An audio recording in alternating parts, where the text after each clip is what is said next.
Assalamu alaikum wa rahmatullahi wa barakatuh. Akira wa káàkiri gbogbo bí tí a ti máa wò wá káàkiri gbogbo àgbálá ayé pátá. Àánú Ọlọ́run Ọlọ́run má jẹ́ kí ó fi wálẹ̀ láíláí. Ọlá àwọn ẹni wájú Ọlọ́run. Awuyewuye kan ní lọ ní orí mídíà láti ìjẹta. Oríṣiríṣi péjì ni wọ́n fi ń gbé pé ní ìṣẹ̀lẹ̀ kan ṣẹlẹ̀ ní ìsàlẹ̀ kókò ní ìlú Ìlọrin. Tí ń jásí pé ní ìkan nínú àwọn oníṣẹ̀ṣe tí àwọn náà wá kọ́ ilé sí àdúgbò ní ìsàlẹ̀ kókò. Wọ́n ní ilé wọn pé ilé náà pé ó jóná. Àwọn gbọ́ awuyewuye lérí pé ní àwọn mùsùlùmí ni wọ́n fi iná jó ilé náà. So ọ̀rọ̀ yẹn àwọn community ni wọ́n wá mú iná tí wọ́n fi jó ilé náà. Ọ̀rọ̀ wọn ó wá ariwo ń gbalẹ̀ lórí mídíà lọ́tọ̀ lọ́sì àgbọ̀ nǹkan míì mọ́ kọjá rẹ̀ láti jẹta. Lóríṣiríṣi ìlú mi àwọn ẹlòmíì ó pè pé ní ẹgbọ́ kí ló ṣẹlẹ̀ nílọrin kí ló ṣẹlẹ̀ lẹ́yìn ìsàlẹ̀ kókò. Ọ̀rọ̀ yẹn wá rú wa lójú àwa fẹ́ kí ẹ̀tàn ìmọ́lẹ̀ síbẹ̀ gẹ́gẹ́ bí àlàyé náà bó ṣe fi jẹ́ torí pé ní tá a mọ ìlú yìí mọ̀ ni pé ní bàbá wa ọlọ́lá ọba ìlú Ìlọrin. Ẹ jẹ́ wílẹ̀ kan sí ẹ jẹ́ ká wílẹ̀ kan sí wallahu yasimuka minan nas la takhafu daraka wala tasa wala hawla wala quwwata illa billahi aliyyil. A rí pé ìgbé tí bàbá máa ń ké gbogbo ìgbà náà ni pé ní àlàáfíà àti kìrìsìtẹ́nì àtòníṣẹ̀ṣe àti mùsùlùmí àgbọ́ ìjà rí láàrin pé kí bàbá sọ pé ní ó dáa ẹ lọ bẹ́lẹ̀ yìí kìrìsìtẹ́nì ní ṣe mùsùlùmí ní ṣe nkàlùkù náà bàbá gbà láàyè kó ṣe ẹ̀sìn rẹ̀ nínú ìlú yìí. So òun náà wá ní a fi ní kí ẹ bá a ṣàlàyé bó bá ṣe jẹ́ fún gbogbo ayé tí wọ́n ń wò wá báyìí. Ẹ dákun.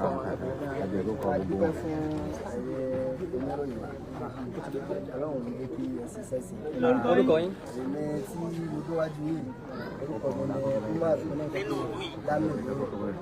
Tí mo jẹ́ chairman Ọjàgbọrọ Youth Development Association tí jẹ́ olórí àwọn ọ̀dọ́ ìdìbò Ọjàgbọrọ tí ìsàlẹ̀ kókò yìí jẹ́ ẹ̀ka kan lára rẹ̀. Nam, ẹ̀yin gẹ́gẹ́ bí chairman ìsàlẹ̀ kókò yìí tó ní pé àwọn mùsùlùmí ló jó ilé ìyá àbíyè níná kí lẹ lè rí sọ sí? Ṣé ẹ ní ìbéèrè tẹ béèrè yìí information ló wáyé ní ìgbà yẹn. Nǹkan tó ṣẹlẹ̀ ni pé ní agbègbè tí a ìkọ́lé sí agbègbè Ọjàgbọrọ generally àwa ẹlẹ́sìn tá a wà ń bẹ̀ àpò oríṣiríṣi tí kálukú sì ń ṣe ẹ̀sìn tiẹ̀ ní ọ̀pọ̀lọpọ̀ àìmọye ọdún. Ẹlẹ́sìn kò dí kan lọ́wọ́ ẹlẹ́sìn kò sì dí kan lọ́wọ́ ilé àti mẹ́ta ti ń gbé àlàáfíà pẹ̀lú ara wọn. Àmọ́ tó wá ṣẹlẹ̀ ni pé ìṣẹ̀lẹ̀ ìyá ìbíyè tí ó ṣẹlẹ̀ yìí ní ẹnu ọjọ́ mẹ́ta yìí ìgbà tá a gbọ́ sí ìṣẹ̀lẹ̀ yẹn ó sì wá ní kàyéfì. Àkọ́kọ́ náà àkọ́kọ́ bá ìyá yìí àkọ́kọ́ bá kẹ́dùn pẹ̀lú gbogbo dúkìá wọn tí ó nù. Adúpẹ́ dé pé ilé tó jó Ọlọ́run ní kó bá ẹ̀mí lọ àti tó kéré àti tó tóbi nínú dúkìá ìyá yìí Ọlọ́run ọba yóò bá rọ lójú sí wàá sí àdápadà ètò ìjọba wọn máa ní tí nǹkan bá ṣẹlẹ̀ báyìí tó bàjẹ́ ilé ọba tó gbóná ẹwà lójú sí pẹ̀lú ògùn Ọlọ́run àlékún tó gbélé Ọlọ́run bá sí fún ìyá yìí pẹ̀lú ògùn Ọlọ́run. Tó wá ṣẹlẹ̀ ní bí ó ti ṣẹlẹ̀ yìí ṣẹlẹ̀ ní alẹ́ ẹjọ́ náà akàṣà yìí débi pé òkè tèmi wà ní ìsàlẹ̀ ilé ìwà òkè mi gbé paná wọlé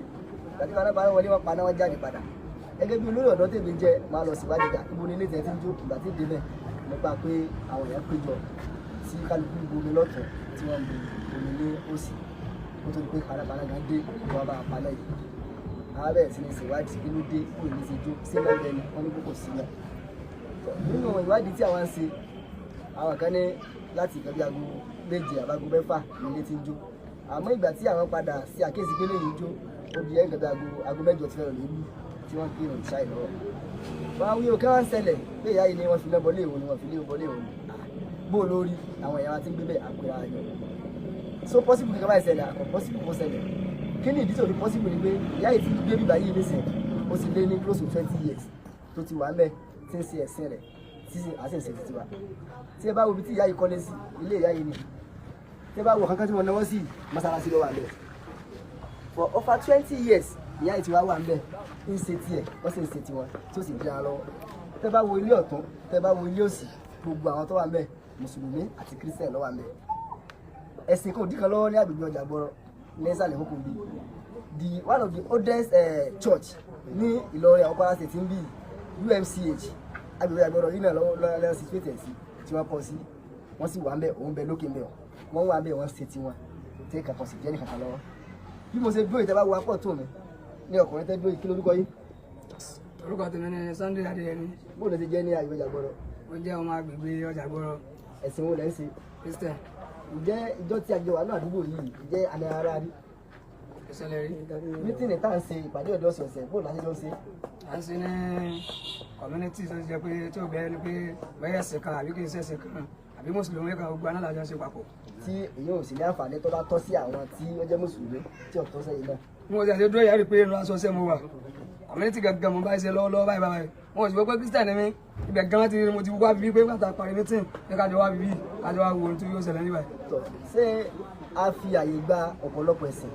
láyé gẹ́gẹ́ bí òfin bí wọ́n ti sọ wípé ẹ̀sìn tí ó bá wù kálukú ní kí kálukú ṣe tí kàn sí lè dí ìjàmbá lọ́wọ́ tó gbogbo àwọn tó ń lọ pé wọ́n jó lè yáyí ni wọ́n jó lè yáyí ni kò sí tó jọ bẹ́ẹ̀ ilé tó ti jó ládùúgbò yìí ó ti lé ní méjì ó ti lé ní mẹ́ta tó jójú tí ayé gan tó ṣẹlẹ̀ ìbáyé gan lọ ẹnìkan ò sì mú ẹnìkan pé láwájá ló fi náà sílẹ̀ mi ẹnìkan ló fi náà sílẹ̀ mi so ìyá yìí tá à ń wí gẹ́gẹ́ tí ń bá yín sọ̀rọ̀ yìí tá a bá wo bẹ́ẹ̀ bí oṣù kan sísìn àwọn ọmọléèwé wa ẹ mọ̀rọ̀ àwọn ọmọléèwé tí wọ́n máa ń sáàkì tí wọ́n bá ti jáde àgọ́ ìjẹun tí wọ́n tètè wọlé gẹ́gẹ́ bí akitiyan tí community náà ń ṣe ibi tá a ti ń káàkiri adéwájú ilé ìyá yìí tẹ́lẹ̀ sí ń gbé ìbáyà yìí sọ̀rọ̀ ìyá ẹ̀dákun àwọn ọmọléèwé wa wọ́n ní wọ́n máa ń hang around síbí ẹ̀dákun tẹ́ bá ti rí wọn bá wà lé wọn wọ́n sì pledge pé Ọlọ́run máa fún yín ṣe àwọn tẹ̀ láìkì ìgbésẹ̀ tá a gbé tẹ́bà táà náà bá ti rí àwọn ọmọléèwé àwọn ọmọ ilé sí wa wọ́n sì ṣàdúrà ọ̀rọ̀ tó sọ yóò ti ju bí oṣù kan lọ tó jẹ́ sí pé kò sí jà kò sí nǹkan bọ̀ pé wọ́n wá kí náà bọ́lé ìyá yìí kò sí nǹkan tó jọ bẹ́ẹ̀ o tí ilé bá jó nǹkan kan náà lè máa ń bí iná tí máa fi jó bọ̀ ní tó wá bí tí ilé yìí fi jó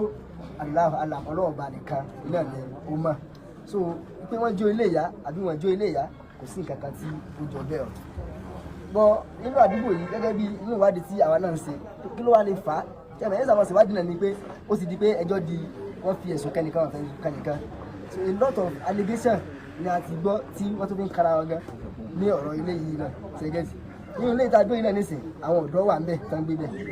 ìgbà tí ìyá yìí tí wọ́n nínú béèrè tí wọ́n béèrè lọ́wọ́ rẹ̀ wọ́n ní àwọn lọ sí ilé ọdún ìgbà tí wọ́n lọ sí ilé ọdún kì í ṣe pé wọ́n tilẹ̀kùn pa tẹ́nì kankan gbé bẹ̀ wọ́n fi àwọn èèyàn sílé tí wọ́n sì ń gbé bẹ̀ táwọn fi lọ so ohun tó lè faná tàbí tí ò faná Ọlọ́run nìkan ló lè mà àtúnfi àwọn ọmọ wọn tí wọ́n ń gbé ilé so ní agbègbè Ọjàgbọ́rọ̀ a fi àyè gba ẹ̀sìn ní èyí ó wù lọ́pọ̀lọpọ̀ púpọ̀ ó ṣe kìrìsìtẹ́nì ni ó ṣe mùsùlùmí ni ó ṣe ẹlẹ́sìn àbáláyé ni ìfún àárí inú àwọn èèyàn wa gan tán jẹ́ mùsùlùmí tó yẹ pé wọ́n ń ṣe nǹkan míì tó wù wọ́n tó yẹ pé tọ̀ kálukú náà ló lè ṣe ọ̀dà sáìn so ẹ̀dá kò tó yẹ tọ́ lọ́run gbogbo awuyé tí mo ti ń lọ ní ìgboro wípé wọ́n dáná sólé ìyá yìí àbí wọn dáná sólé ìyá yìí kò sí nǹkan tó jọ bẹ́ẹ̀ o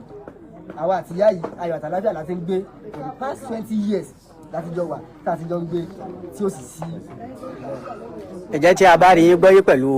gbogbo àlàyé tí ẹ ṣe fún wa yìí ó ní pé ní kìí ṣe pé ní mùsùlùmí ló wáá jó ilé ìyá yìí ní iná tá a bá gbọ́ gẹ́gẹ́ bí àlàyé yín tẹ̀ ń bá wa ṣe látàárọ̀ yìí sọ ẹlẹ́ẹ̀kejì ni pé ní orúkọ yín ẹ bá a dákọ yín fún gbogbo àwọn tí ń wò wá ní ẹ̀kan sí àdẹ̀ tó rí àwọn ẹlòmíín náà ní ẹgbẹ́ yín tí wọ́n dúró tì yín àmọ́ bóyá torí awuyewuye yìí làwọn náà fi wá ni bóyá àwọn náà jẹ́ kan gbòógì nínú community Ọjàgbọ́rọ̀ yìí ni yóò wá kí àwọn náà bá wa bá gbogbo àwọn tí wọ́n wò wá sọ̀rọ̀. ìtòsẹ̀ rí pé sẹ́ẹ̀rí mùsùlùmí ọ̀nà mùsùlùmí kọ́ ló jó léwu àfà àwọn náà àfà kọ́ ló jó léwu nígbà tí ilé yìí jó kó tó gbé panápaná dé àti community àti mùsùlùmí àti gbogbo kálukú láti jọ gádà kájọ pa iná ilé yìí tí a ti rescue bí ilé yìí sì lè jó ifo ti fẹ́ mú àwọn ilé mi tó àlẹ́gbẹ̀ẹ́ náà ọ̀pọ̀lọpọ̀ ìdílé gbogbo ará àdúgbò náà ni. ìjẹ́ nígbà tí ilé yìí jó tí àwọn èèyàn tú jáde ṣé a lè rí tọ́ka sí nínú àwọn ọmọ ìyá yìí náà tí wọ́n rí báwọn èèyàn ṣe ṣùgbọ́n látara pé ní kí ilé yìí kó má jó. bẹ́ẹ̀ni inú àwọn ìyá yìí náà bẹ́ẹ̀ tí òun náà sáré pé bí òṣèlú jó pẹ̀lú àwọn community àmọ́ òun àti àwọn tó ń ṣèwádìí wọ́n ti jọ kú láàrin wa nísìnyí. ṣé bí agbègbè ìsàlẹ̀ kókò ṣe rí ṣé ìyá nìkan ni ẹlẹ́sìn yìí ti ń gbé agbègbè yìí. òun nìkan kọ́ òun. ẹ dákọ bí àwọn bíi méjì mẹ́ta. bàbá irú ẹni tá a kì í ṣe Sunday tó bá wo ilé tó wà lẹ́yìn wa ń bẹ̀ Christian ló ń gbé bẹ̀ so àwọn Yorùbá tó wà ń bẹ ní sáìdì ọ̀làdúrà lélẹ̀ yà tó yẹ pé ìpàtà tó jẹ́ ẹlẹ́sìn bíi irú tìyá yìí náà tí wọ́n ṣe ń bẹ̀ tá a ti jọ ṣe àjọṣepàdé community àjọṣe gbogbo ẹ̀ tí ò dira wọn lọ́wọ́ látọ̀dún tó ti pẹ́. ó ṣe jáde pé community kan náà ló kó gbogbo ẹ̀ pọ̀. ọmọ Ọjàgbọ́rọ̀ kan ló kó gbogbo ẹ̀ pọ̀ ẹ̀ka kan wá níbi tí ṣẹlẹ̀ yìí ti ṣẹlẹ̀ kí wàá ní ọ̀rọ̀ tẹ ní fún ìjọba lórí pé àwọn mùsùlùmí ní ń dáná sun ilé àwọn ẹlẹ́sìn àbáláyé ní agbègbè ìlú Ìlọrin. tọ ìmọ̀ràn tẹ́mi kàn jẹ́ fún ìjọba ni pé Ìlọrin èyí sì ti máa fa wàhálà mùsùlùmí sì fa wàhálà a sì rí i pé ẹlẹ́sìn kejì náà fa wàhálà so ìmọ̀ràn tẹ́mi kàn ní fún ìjọba ni pé tẹ bá wò ní ìsìgbà tó ń ṣe ẹ̀yìn nísìn àwọn èèyàn wa kan bẹ tí wọ́n ti mú àwọn èèyàn wa tí wọ́n sì mú yìí kì í ṣe pé bóyá àfa ọ̀nà àfa àwọn tí wọ́n jẹ́ community leader nínú street tá a wà yìí ọ̀pọ̀lọpọ̀ wọn ni wọ́n ti mú sátìmọ́lé kì í ṣe pé àfa àná àfa ni wọ́n ní ó jó ilé wọ́n kàn fẹ̀sùn kan community leader bẹ̀ ni pé wáì tí ilé ṣe jó kì í ṣe pé wọ́n ní àwọn náà ni wọ́n jó ilé gẹ́gẹ́ bí wọ́n ṣe sọ wípé àwọn ni wọ́n jẹ́ alákòóso street yìí wípé ilé àwọn jó gẹ́gẹ́ ẹ̀sùn tí wọ́n fi kàn wọ́n nù kì í ṣe pé àwọn ni wọ́n jó ilé o àmọ́ àkànrọ̀ ìjọba wípé ká bá wa ṣe ìwádìí ní òfin tó tó kí ká má fi ìyà ká má fi jẹ aláìṣẹ̀ nǹkan tí àwọn kan wà fún mi àwa fún wàhálà àti wà fún ẹjọ́ àwọn kan bá wa ṣe. níparí alága ẹgbẹ́ wa dárúkọ àwọn tí wọ́n pẹ̀lú yìí. àwọn tí wọ́n pẹ̀lú wa yìí ẹni yìí ni ìkan nínú olórí àwọn ọ̀dọ́ ní ìlú Ìlọrin ẹni yìí gẹ́gẹ́ bí mẹ́mbà tí àjọ ń ṣe community member rẹ̀ bàbá yìí náà àwọn mẹ́mbà community Ìlọrin ni wọ́n àmọ́ àwọn ní SSA lórí ọ̀rọ̀ ẹ̀sìn sí ìjọba local government wa. àwọn náà sọ̀rọ̀. orúkọ mi ni Alábùrú Sheriff. ipò ìwo lẹ́yìn dìmú nínú Ìlọrin. èmi ni president Ìlọrin Emirates Integrity Youth Vanguard lábẹ́ bàbá wọn lọ́la ọba ní Ìlọrin.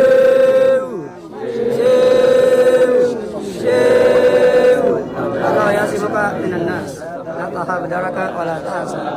wala quwwata illa billahi al-aliyyil azim. gẹ́gẹ́ bí pẹ́sidẹ́ǹtì Emirates ìlú Ìlọrin kí ni ẹ sọ sí ọ̀rọ̀ tó ṣẹlẹ̀ yìí. ọ̀pọ̀lọpọ̀ ọ̀rọ̀ náà ni president community wa ti sọ yìí so àwọn ni mo kàn fẹ́ kí wọ́n kú iṣẹ́ takuntakun ní gbogbo ìròyìn dá ń gbọ́ lórí social media àwọn wọn tàn mẹ́lẹ̀ sí ní ìsìn láti jẹ́ kí ayé ọmọ ọ̀rọ̀ sì jẹ́ àti ọ̀rọ̀ sì jẹ́ so èmi kàn fẹ́ gba mo kí gbogbo àwọn community ọjà gbọ́rọ̀ pátá ọlọ́run bá yẹn ti ọ̀rọ̀ so mo tó fi orúkọ bàbá ọlọ́lá ọba Ìlọrin mo tó fi kí gbogbo àwọn ẹlẹ́sìn tó kù tí wọ́n wà nínú community wa ní ọjà gbọ́rọ̀ bíi àwọn Christian ni àbáwọn ẹlẹ́sìn míì so wípé ìbágbépọ̀ wa tá a fi ń jọ ń gbé láti bí ọdún tí ò lóǹkà sẹ́yìn so ní pẹ̀lú ìfarabalẹ̀ àti fẹ́ tá a fi ń bára wa gbé òun náà ní kẹ́kẹ́ kájí kó máa continue láàrin ara wa ẹ má jẹ́ kí àwọn tí wọn ò sí tí wọn sọ máa lú wa ẹ má jẹ́ wọ́n dá wàhálà alẹ́ sí wa láàrin torí ìròyìn ẹlẹ́jẹ̀ táwọn èèyàn ń gbé kí òun náà ní wípé àwọn nǹkan ni wọ́n ń dá wàhálà àbí wọ́n ju iná sí inú ilé ìyá tí àwa ń bẹ̀ yìí òun náà sì ni a gbọ́ lẹ́nu ọ̀kan ní ara àwọn mẹ́mbà wa tó jẹ́ Kristi so tí wọ́n tẹ̀mọ́lẹ̀ sí gbogbo tó ṣẹlẹ̀ sí níbí so ìròyìn ẹlẹ́jẹ̀ ni àwa tá a wà nù community àtàwọn tá a wà nínú ilé náà lẹ gbọ́ yìí gbogbo bọ́rọ̀ sí.